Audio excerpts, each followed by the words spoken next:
meu caro padre Rosileno, padre Valber, meus caros diáconos, irmãos e irmãs.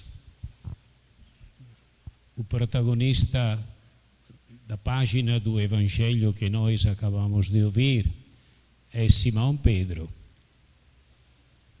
Ele, mais 6 apóstolos, tinham deixado Jerusalém, onde Jesus tinha aparecido às mulheres e também tinha aparecido a eles, e tinham voltado para Galileia, porque assim Jesus tinha dito: dizei aos discípulos de voltar para a Galileia, lá eles me encontrarão. Voltaram onde tudo começou. Voltaram exatamente na beira do mar. Foi lá que Jesus chamou os primeiros apóstolos. E Pedro e os outros, meio desorientados, que não sabiam nem mais o que fazer, Pedro disse: eu vou pescar. E os outros disseram: nós vamos contigo. Trabalharam a noite toda e não pescaram nada. Já estava amanhecendo, estavam voltando para a beira e viram lá na beira um estranho, era Jesus, não o conheceram. E Jesus disse para ele: moços, vocês têm algo para comer? Disseram: não temos nada, não tinham pescado nada. E logo em seguida Jesus disse: lançai a rede para o lado direito da barca. Lançaram a rede do lado direito. O lado direito é o lado do amor, é o lado onde Deus manifesta a sua força com o seu braço direito.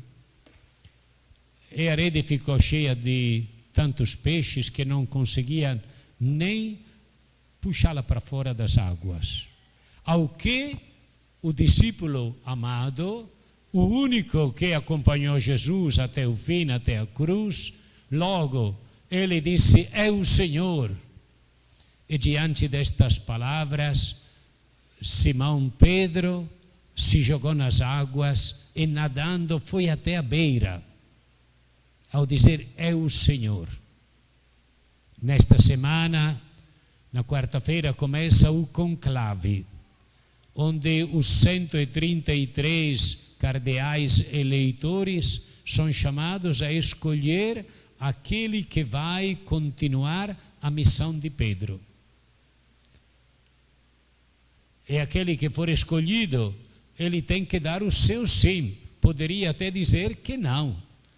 Queira Deus que aquele que for escolhido se jogue logo com aquele ímpeto, com aquele entusiasmo de Pedro nas águas para dizer o seu sim a Jesus. E Jesus lá na beira já tinha preparado um fogaréu, já tinha assado peixe na brasa, tinha preparado os pães para o banquete. Não no altar, mas lá na beira. Mas Jesus fez questão de pedir que eles trouxessem algum dos peixes que tinham pescado e foram arrastando esta rede cheia de 153 peixes.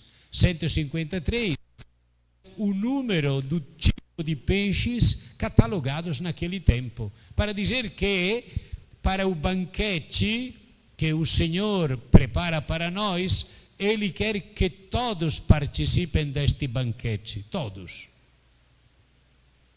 A Eucaristia é para todos, porque Ele na Eucaristia oferece-se a si mesmo por vós e por todos. Então lá na beira há como que um ofertório. Estes 7 apóstolos oferecem o que eles têm. Oferecem não só os peixes, aqueles peixes são sinal de sua vida, de sua história, de suas fraquezas, de sua humanidade, com suas fragilidades. O ofertório se dá assim. Nós temos que oferecer ao Senhor o que temos, o que somos. Não dá para inventar nada. Não podemos ser falsos na oferta que fazemos a Deus. Temos que ser autênticos. Então entregam a Jesus sua humanidade, assim do jeito que ela é. E Jesus oferece para eles o peixe que ele assou. E o peixe que ele assou é ele mesmo. A vida que ele doou por nós na cruz. Oferece a eles, oferece a nós a sua vida divina. Gente, que coisa fantástica. Em cada Eucaristia acontece esta troca. Nós oferecemos o fruto do nosso trabalho, do nosso suor, porque o pão é fruto do nosso trabalho. Tem a prece feita na hora do ofertório, que pouquíssimas vezes o sacerdote diz de voz alta, porque tem o canto das ofertas. E é como que um empobrecimento da liturgia, porque o povo nunca escuta. O padre segura o pão, que é pão, não é ainda o corpo de Cristo, e diz: bendito sejais, Senhor Deus do universo, pelo pão que recebemos de vossa bondade. E depois diz: fruto da terra e do trabalho humano que agora vos apresentamos, e para nós vai se tornar pão da vida. Então, o pão que oferecemos é dom de Deus, mas ao mesmo tempo é fruto da terra e do suor, do trabalho. Então, na mesa vai a nossa vida com aquele pão. Aquele pão está empastado com a nossa vida, com o nosso suor. E aquele pão vai se tornar pão da vida eterna. Depois da consagração, depois que a gente invoca sobre ele o Espírito. Da mesma forma, o vinho. O nosso ofertório é nada. Porque o que é que nós temos para oferecer? Não são grandes coisas, não. As nossas misérias. Mas estas misérias, Deus não as rejeita.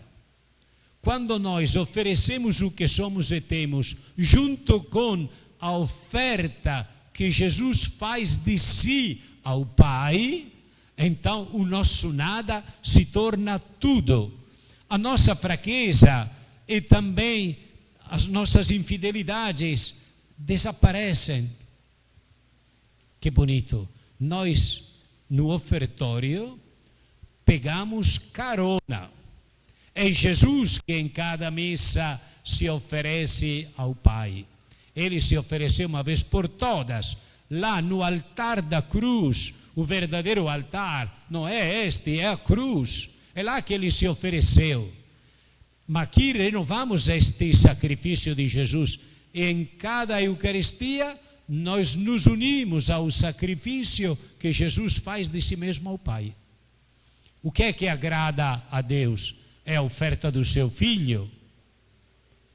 O Filho que se fez obediente até o fim. O Filho que deu a vida. O Filho que foi fiel.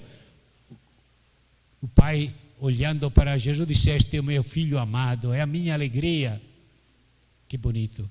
Então nós, o nosso nada se torna tudo quando nos oferecemos com Jesus ao Pai. Em cada Eucaristia há este ofertório. Que bonito. E o Evangelho depois nos relata, depois daquele banquete, Jesus partiu o pão, partiu os peixes entre os apóstolos, depois olhou, olho no olho, para Simão Pedro e disse: Simão, filho de João, porque o nome de São Pedro, o nome que ele recebeu no começo dos seus pais era Simão, filho de João. Quem chamou Simão, filho de João, de Pedro foi Jesus. Quando ele disse: tu és o Messias, o Filho do Deus vivo, então Jesus disse: tu és pedra, Quefas, e sobre esta pedra, sobre esta rocha, eu edificarei a minha igreja. Mas Jesus sabia em quem ele ia construir a sua igreja, sobre quem construiria a sua igreja. Jesus conhecia este Simão, filho de João, conhecia, sabia de suas empolgações e sabia também de suas fraquezas. Lembram quando, antes da paixão, Jesus começou a dizer que ele devia sofrer, ser rejeitado, morto, sepultado e ressuscitar no terceiro dia? Aí Simão Pedro disse: Jesus, para de falar de sofrimento, tu és o Messias, tu és forte. Olha o que estava na cabeça de Simão Pedro. E Jesus disse para ele: afasta-te de mim, Satanás, vai para trás, porque tu não pensas como Deus, mas como os homens. Então Jesus confia a igreja a um homem, cheio de empolgação, mas também ainda confuso, muito confuso. E naquela noite, antes de morrer, durante a última ceia, quando Jesus lembrou que ele ia ser preso e morto, Simão Pedro reagiu dizendo: eu dou a minha vida por ti, eles têm que passar sobre mim para fazer algo contra ti. E Jesus disse: olha, antes que o galo cante 3 vezes, tu terás me negado 3 vezes. E assim foi. Lá ao redor de um fogo, de uma fogueirazinha, estava se esquentando com frio no pátio da casa do sumo sacerdote, e uma serva do sacerdote olhou para ele e disse: mas tu não és da turma de Jesus? Disse: eu não. Tu és filho, tu és Galileu? Eu não. Por 3 vezes negou de ser de Jesus. E o galo cantou. E o que salvou Simão Pedro, aquele homem tão corajoso, foi o olhar misericordioso de Jesus. Jesus olhou para ele com compaixão, e Pedro se arrependeu, chorou amargamente, sentiu o peso do seu pecado. É neste homem que Deus confia a igreja. E agora, na terceira vez que Jesus aparece ressuscitado aos apóstolos, Jesus olha direto nos olhos de Simão Pedro e diz: Simão, filho de João, tu me amas? E ele responde: Senhor, tu sabes que te amo, que te quero bem. E Jesus disse: apacenta os meus cordeiros. E de novo: Simão, filho de João, tu me amas? Senhor, tu sabes que te amo, apacenta as minhas ovelhas. E de novo, pela terceira vez: Simão, filho de João, tu me amas? Aí Pedro ficou com o rosto triste. Nesta hora lembrou que ele tinha negado Jesus 3 vezes. Mas disse: Senhor, tu sabes tudo, tu me conheces, tu sabes de minhas fraquezas, dos meus pecados, tu sabes que eu te amo, apesar de tudo isso eu te amo, com meu jeito, com meus limites, mas eu te amo. E Jesus disse: apacenta as minhas ovelhas. Lá no começo, quando Jesus encontrou Pedro, Simão, filho de João, pela primeira vez, disse: tu serás pescador de homens. Agora, 3 anos depois da ressurreição, Jesus disse a Simão Pedro: apacenta as minhas ovelhas, apacenta os meus cordeiros. Os cordeiros são aqueles que estão dando os primeiros passos na vida cristã. As ovelhas são aqueles que já têm uma caminhada. Apacenta, cuida, dá a vida por eles, por elas. Qual é a condição para poder cuidar do rebanho? A condição sem a qual ninguém cuida dos irmãos é o amor por Jesus. Tu me amas? Então, se tu me amas, prova que me amas cuidando dos irmãos que eu confio em ti. E esta é a missão não só de Simão Pedro, mas de todos os papas.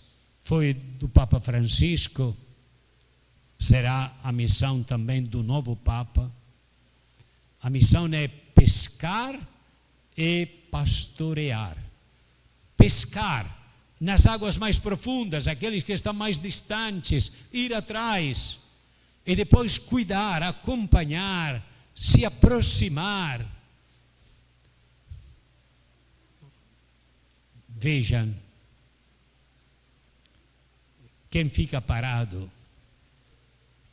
quem pensa para si mesmo, nunca irá cuidar dos outros. Então a missão de Pedro é esquecer a si mesmo, é se doar, é ir atrás de todos. E não só das ovelhas que estão aí perto, mas também dos que estão dispersos. Assim foi o pastoreio do Papa Francisco. Um homem já idoso, 12 anos de pontificado, 12 anos intensíssimos de trabalho, incansável, querendo chegar em todo lugar, mais distante, onde ninguém tinha ido.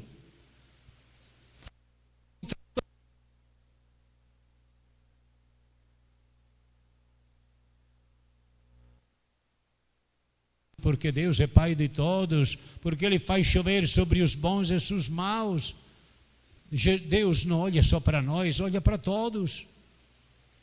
Então, o horizonte do Papa é a humanidade inteira. E não dá para ficar parado, não dá para ficar a olhar para o seu umbigo.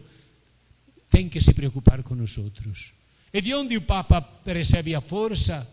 É naquela experiência do encontro pessoal com Jesus.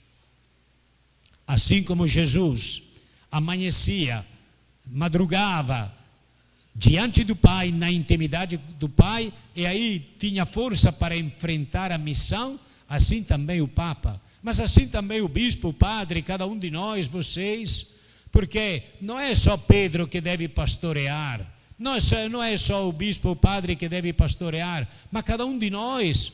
Tu tem que pastorear a tua mulher, tu tem que pastorear o teu marido, tem que pastorear os teus filhos, tem que cuidar um do outro. E você poderia se fechar em si mesmo, começar a inventar desculpas, que não dá, que não sei o quê. Quando você não quer fazer nada, é sinal que o seu amor está apagado, o fogo está apagado. Na vigília da morte, foi lá, ao redor de um fogo, que Pedro negou de conhecer Jesus. E agora, na beira do mar, encontra Jesus ressuscitado, e de novo na beira de um fogo, que Pedro diz o seu sim. Aquele fogo faz arder o seu coração, ele se dispõe para assumir a missão. E a gente espera que venha logo, quarta, quinta-feira, logo, daquele fogo venha a fumaça branca para nós, que será para nós um sinal, já temos o novo sucessor de Pedro. Menos tempo os cardeais usam para escolher o novo Papa, melhor é. É o sinal que já tem um consenso, que se entendem, que tem uma comunhão. Se demorar 5, 6 dias, aí a gente começa a ficar preocupado, tá? É sinal que entre eles as coisas... Então que venha logo esta fumaça, não?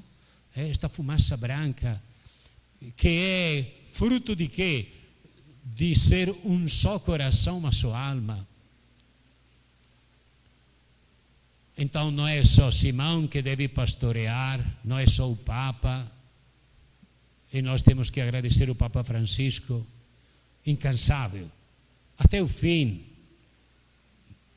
eu tenho a convicção que o Papa Francisco podia viver ainda até 1 ano, não? Ele morreu porque quis morrer. Por que quis morrer? Porque não cuidou de si. Todas as recomendações que fizeram para ele, se cuide, tá? Que se cuide. Ele disse, eu tenho que cuidar dos outros, como é que eu vou cuidar de mim? Se cuido de mim, não posso cuidar dos outros. Por isso que na Semana Santa, na quinta-feira, disse ao seu enfermeiro, porque não tinha mais médico não. O ano passado eu fui lá, onde estava o Papa, me hospedei lá mesmo, na mesma casa, não? Ele estava fora, mas os que estavam lá disseram para mim, Dom Carlos, de vez em quando o Papa tem um problema de saúde, nós chamamos o médico. E quando chega o médico, ele disse, quem mandou você vir aqui? Pode voltar. Você diz que eu estou bem, tá.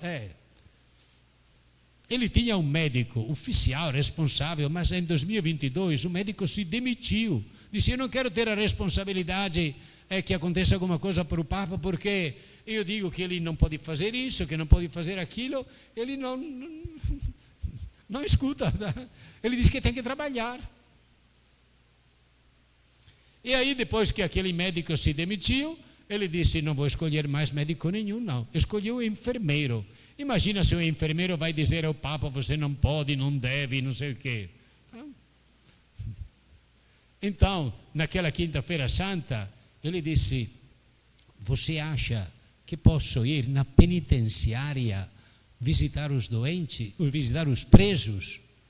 E o que o enfermeiro podia dizer para ele? Santidade, o senhor tem que se poupar, tá? Então, o enfermeiro disse, claro, santidade, pode. Foi assim, não? Também dia de Páscoa, ele perguntou ao enfermeiro, este é o relato do enfermeiro, não? Perguntou, você acha que tinha dificuldade até falar, que posso dar uma volta na praça? Ele queria dar esta volta. E o enfermeiro ia dizer que não. Ele disse, claro, santidade, tá? E foi a última volta, a sua despedida, não? Então, por quê? Porque não estava se importando com si mesmo, não? Ele tinha entendido que a vida tem que ser doada, que a vida não vale pelo número dos anos, mas pela intensidade de como vivemos a vida. E assim ele viveu, e assim ele morreu, se doando, sem parar. E para nós é um exemplo, gente, tá? A nós que às vezes andamos acomodados, com desculpas, que não sei o quê. Cristão parado não vai servir para nada. Nós temos que nos lançar. E há um trabalho imenso a fazer com os que estão próximos e com os que estão distantes. Então a pergunta que Jesus dirige a Pedro, dirige também para mim e para vocês. Tu me amas? Tu me amas? Então, se me amas, a prova, o sinal é que tu cuide dos irmãos. E nós estamos aqui neste terceiro domingo da Páscoa para consagrar, não é abençoar, não. Não é uma benção qualquer. Hoje nós vamos consagrar este altar. Tem uma diferença entre abençoar e consagrar, uma imensa diferença. Porque só se consagra a Deus uma pessoa no batismo, na crisma, na ordenação sacerdotal ou episcopal, ou quando alguém escolhe a vida consagrada religiosa, não se consagra ao Senhor. Mas a primeira consagração de todos foi o nosso batismo. Lá nós nos tornamos filhos de Deus, tá? Deus tomou sua morada em nós. Aquela foi a maior consagração. Tem alguém que inventa uma consagração para lá, uma consagração para lá. Tem muita devoção de consagrações, não. Mas ninguém pense que haja uma consagração maior do que o batismo. Então, somos chamados todos a viver como filhos. Mas a única coisa, objeto, que se consagra é o altar. E toda a consagração se dá através de uma unção. Na Quinta-feira Santa, todo ano, na catedral, o bispo com os padres abençoa o óleo dos enfermos, o óleo dos catecúmenos, mas consagra o óleo do crisma, que é usado para a confirmação, para a ordenação presbiteral, para a ordenação dos bispos, e é usado para a sagração, a consagração do altar. Vejam, quando Jesus um dia perguntou a Pedro, aos apóstolos: vós, quem dizeis que eu sou? Pedro respondeu: tu és o Cristo, o Messias, o Filho do Deus vivo. A palavra Cristo é uma palavra grega. Em hebraico é Messias. Traduzindo Cristo, Messias, em português traduzimos ungido. Tu és o ungido de Deus, o Filho de Deus, o escolhido. Jesus é o escolhido, ungido. É o Cristo, é o Messias. E que unção Jesus recebeu? Não foi a unção com o óleo, não. Foi ungido pelo poder do Espírito Santo. Quando esteve lá em Nazaré, entrou na sinagoga, abriu o livro do profeta Isaías e leu aquela passagem e diz: o Espírito do Senhor está sobre mim e me ungiu. Jesus é ungido no Espírito Santo. Cheio do Espírito Santo, Jesus começou a sua missão. E no final, lá no alto da cruz, Jesus entrega o seu Espírito a nós, a igreja. Então, o altar é para toda a igreja o símbolo de Cristo. Aqui a gente vê uma mesa bonita, de mármore polido, mas para nós o altar é sinal vivo de Cristo. Quando o sacerdote chega, faz a reverência, não? Ao altar, que é símbolo de Cristo, beija o altar, que é símbolo de Cristo. Assim como Jesus foi ungido, também o altar será ungido, por isso consagrado. E a Assembleia sempre se reúne ao redor de Cristo, simbolizado pelo altar. E o sacerdote preside a Eucaristia no altar, que é Cristo. Mas não só Cristo é o altar, Cristo também é aquele que, de fato, preside toda a celebração. Nós, bispos ordenados, somos só um sinal dele. É ele o sumo e eterno sacerdote que preside cada Eucaristia. É ele que se oferece ao Pai por nós e nós nos oferecemos com ele.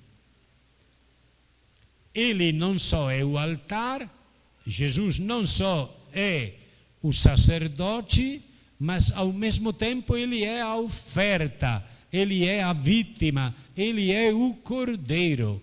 É pastor, é sacerdote e é cordeiro.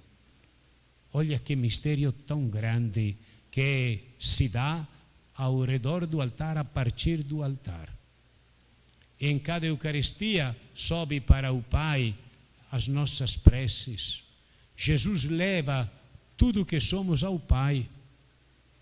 E é ao redor do altar que nos alimentamos. Viemos aqui para comer.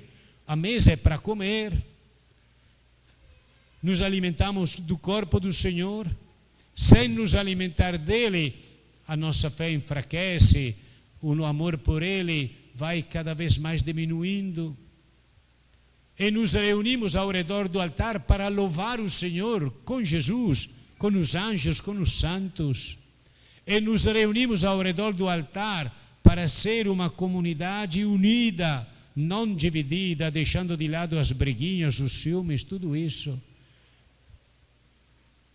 O perigo são as divisões entre nós, as fofocas, as invejas. Então, Cristo é o centro de unidade da igreja. Cristo é o pão partilhado para alimentar e sustentar a caminhada de todos. Cristo é a nossa força. E a partir do altar começa a nossa missão. No final de cada Eucaristia, nós somos enviados em missão. Termina a missa, começa a missão. Aqui no altar, no começo, trazemos o que temos e do altar levamos aquilo que recebemos para os outros. Levamos o amor de Deus, a sua misericórdia. Tudo tem seu começo, tudo tem o seu fim no altar. Por isso, quanto é importante o altar. É a mesa do pão que junto com a mesa da palavra, porque também nós comemos a palavra, escutamos a palavra, através destas duas mesas, nós estamos prontos para enfrentar a caminhada até chegar um dia ao banquete que o próprio Jesus vai preparar para nós no céu. Porque o paraíso é este banquete que ele prepara para nós. Os nossos irmãos evangélicos, protestantes, pentecostais, eles não têm o que nós temos. Eles têm só a palavra. Eles não têm a mesa da Eucaristia. Eles comem uma bolachinha, tá? Como se fosse uma confraternização, mas não é o corpo de Cristo, não. E como é que dá um católico que abandona a sua igreja para ir numa outra, onde não tem tudo o que o Senhor pediu que tivéssemos? Foi Ele que instituiu a Eucaristia, o banquete. Então, meus irmãos, vamos vivenciar bem o rito da consagração. É um momento muito forte, muito importante. Enquanto isso, cada um se ofereça por inteiro a Deus. Cada um se torne uma oferenda agradável. Senhor, eu te amo, mesmo com todos os meus defeitos, mas quero te amar e te servir. E esta consagração deve ser renovada diariamente. O nosso sim a Deus todo dia. Nossa Senhora nos ajude a sermos fiéis, porque é a única que acreditou em Deus, mesmo diante da derrota, da morte do seu filho, foi ela. Todos ficaram apavorados, assustados, desanimados, somente a fé de Maria permaneceu viva naquela sexta-feira à tarde, naquele sábado à noite, na espera da ressurreição. Então, que Nossa Senhora mantenha a nossa fé firme, luminosa, brilhante para o bem de todos. Creio em Deus Pai Todo-Poderoso, Criador do céu e da terra, em Jesus Cristo, seu único Filho, nosso Senhor, que foi concebido pelo poder do Espírito Santo, nasceu da Virgem Maria, padeceu sob Pôncio Pilatos, foi crucificado, morto e sepultado, desceu à mansão dos mortos, ressuscitou ao terceiro dia, subiu aos céus, está sentado à direita de Deus Pai Todo-Poderoso. donde há de vir a julgar os vivos e os mortos. Creio no Espírito Santo, na Santa Igreja Católica, na comunhão dos santos, na remissão dos pecados, na ressurreição da carne, na vida eterna. Amém.